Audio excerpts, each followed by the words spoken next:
Shalom, Yawata Zak here, servants of the throne, shout out to them brothers. But before all that, man, all praises go and honor and glory go to Yahweh, Bashem, Yahweh Shai, Bashem, Rakakwadash.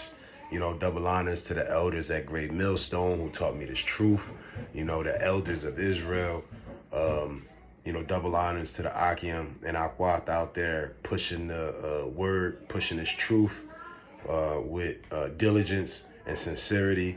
The hopeful elect, Shalom. All right, we got to keep enduring to the end. It say that those who endure to the end, the same shall be saved. All right, and I'm going to get that.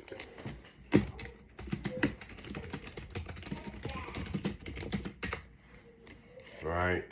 This is Matthew 24:13. It says, but he that endure to the end, the same shall be saved. So what does it mean to endure? Let's look up the definition, man.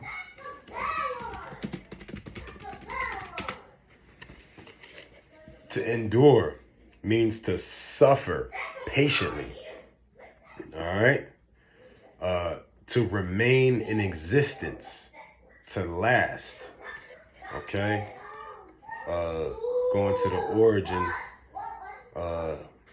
goes into the Latin, which means Doris, hard, or endurare, which is harden, which goes into the Old French, endurer, or to endure, And, then that's scriptural, you know what I mean? Because, or that's spiritual, because, to endure in this thing, you must be strengthened, you know what I mean? Strengthened or hardened, by this faith, by ultimately the spirit of Yahweh Bashem Yahweh Shai, because, a lot of things are going to start coming to pass, man.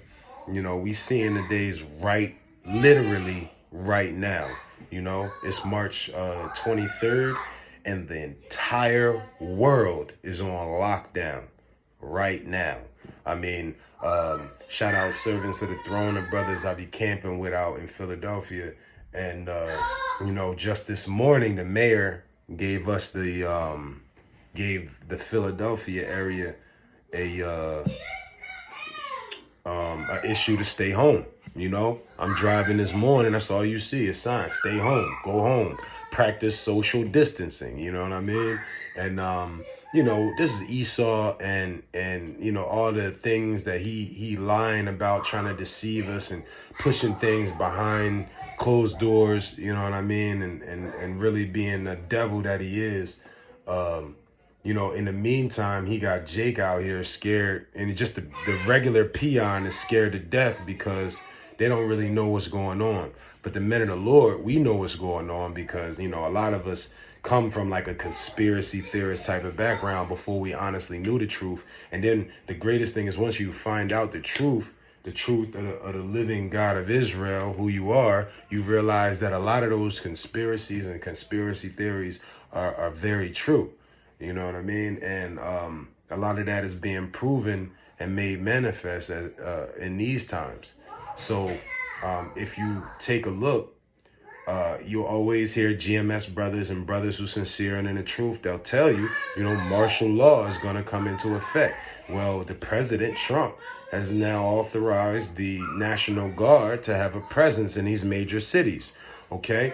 The governor of New Jersey just said, we are declared war, or we are at war.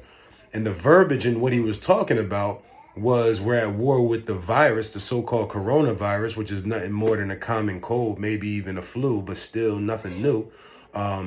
What he's really saying is we're at war with the common man who's not trying to adhere to our specific instructions about how to conduct yourselves, meaning they want you to social distance, stay 6 feet away from people, and, don't congregate in more than 5 and 10 people, stay in your house and your houses and things of that nature, and, a lot of people don't know what's going on, but, to us, what you have to understand is that we are at the beginning of the end of this thing, man.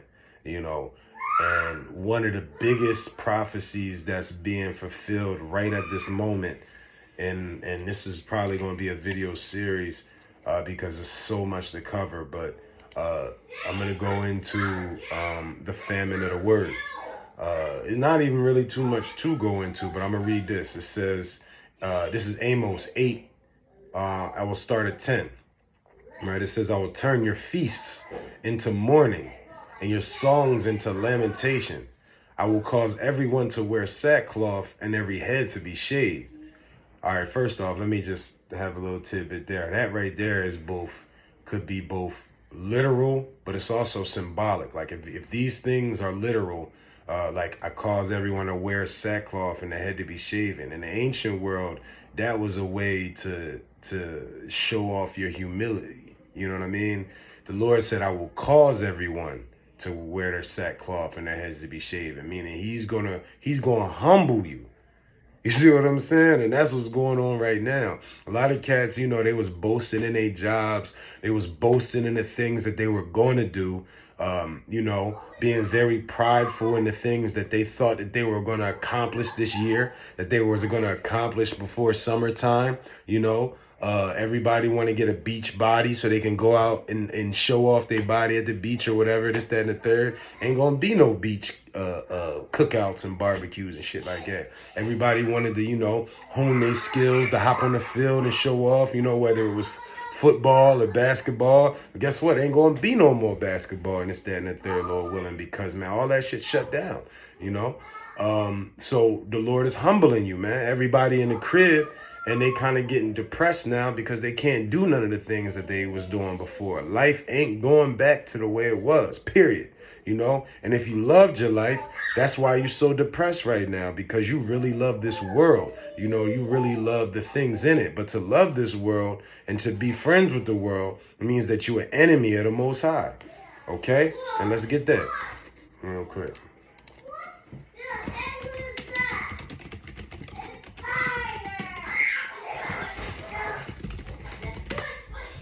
All right. This is James 4:4. You adulterers, you adulteresses, know you not that the friendship of the world is enmity with God? Whomsoever therefore will be a friend of the world is an enemy of God. And I'm just speaking, I'm saying God just for understanding, but just so we don't get too far off, I'm going to say that the names of the Lord are whom the world calls God is Yahweh, and whom the world calls Jesus is Yahweh Shai. All right? Not to be confusing at all, but I'm going to read the scripture, how it reads verbatim once again. This is James 4:4. You adulterers, you adulteresses, you know not that the friendship of the world is enmity with God. Whoever therefore will be a friend of the world is an enemy of God. And people may say, what does enmity mean? Well, the Lord fulfilled that, you know what I mean, in the next line. So what does enmity mean? Whoever therefore will be a friend of the world is an enemy of God.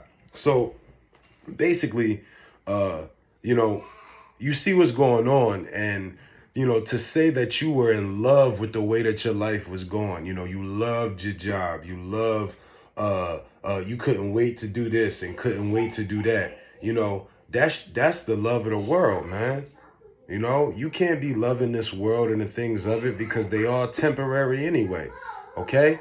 And, you know, at the same time, if you do love the Most High God, Yahweh, you know, through his son, Yahweh Shai, then that makes you an enemy of the world.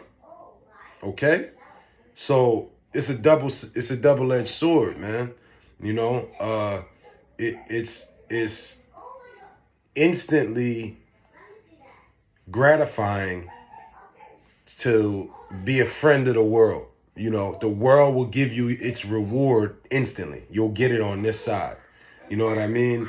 Whereas you may not receive the rewards on this side from the Most High, being a friend of the Most High.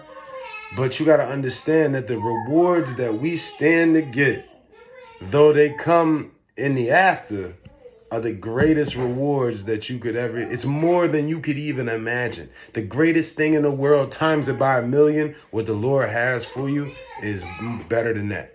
You know what I mean? And it's like the best thing ever on an impossible level is what you stand to gain by just believing in the Most High God through his son Yahweh Shai, whom the world ignorantly calls Jesus. All right, not to get too far off topic.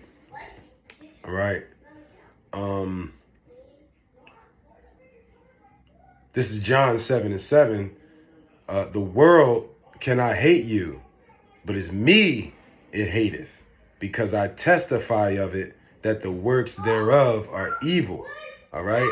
So the things that you could get into in this world will most likely lead you down a path of wickedness. Okay. You have to be circumspect of the things that you indulge in, the things that you surround yourself with, because it will make you go off. You know what I mean? You always got to have a mind to follow the Most High God. And not to get super deep, but it's the things of the world, the lusts of our flesh that will have us go off a lot of times. Whether it be food, breaking a dietary law, you know what I mean? Even not just eating abominable things, but completely eating too much. Gluttony is still a sin. You know what I mean? You want to be of a reasonable weight, the scriptures say. You're not supposed to be obese out here. That's not righteous. Furthermore, our flesh dealing with all these women, man. A lot of brothers get caught up just because at one point it was lawful for Israelite men to deal with more than one woman. Man, we're not in them times, man. And if you letting your lustful women overtake you in this time, man, you in the wrong spirit. All right? Because at the end of the day, the Lord going to provide those type of needs for you anyway in the kingdom, man. And then, to tell you, matter of fact, let's go. Isaiah 4:1, I believe. Matter of fact.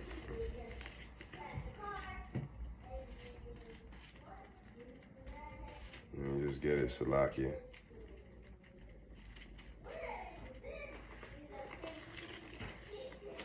All right.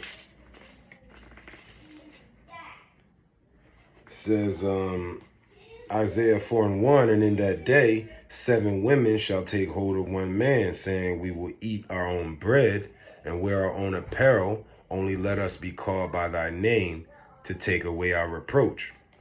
You know what I mean? So, we headed into those times right now. All right. Where, the Lord is going to give you the women that you need around you. You know what I mean? Because on this side, honestly, women will hold you back.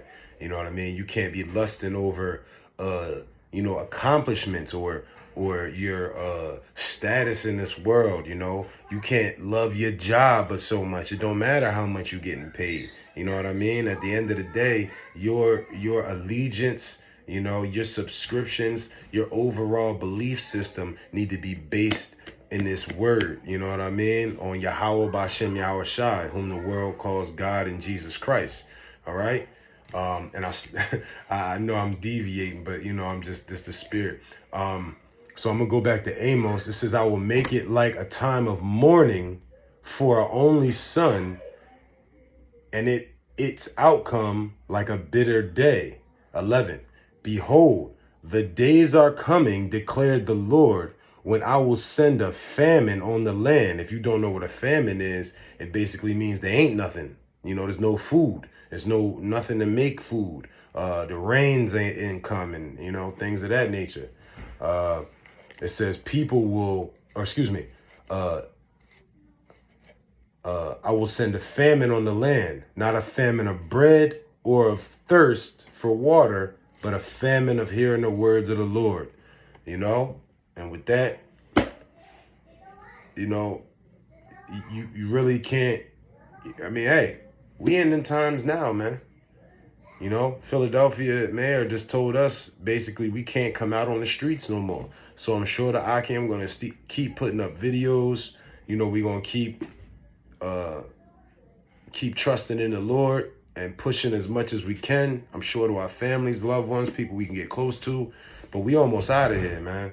This thing is almost over with. All right?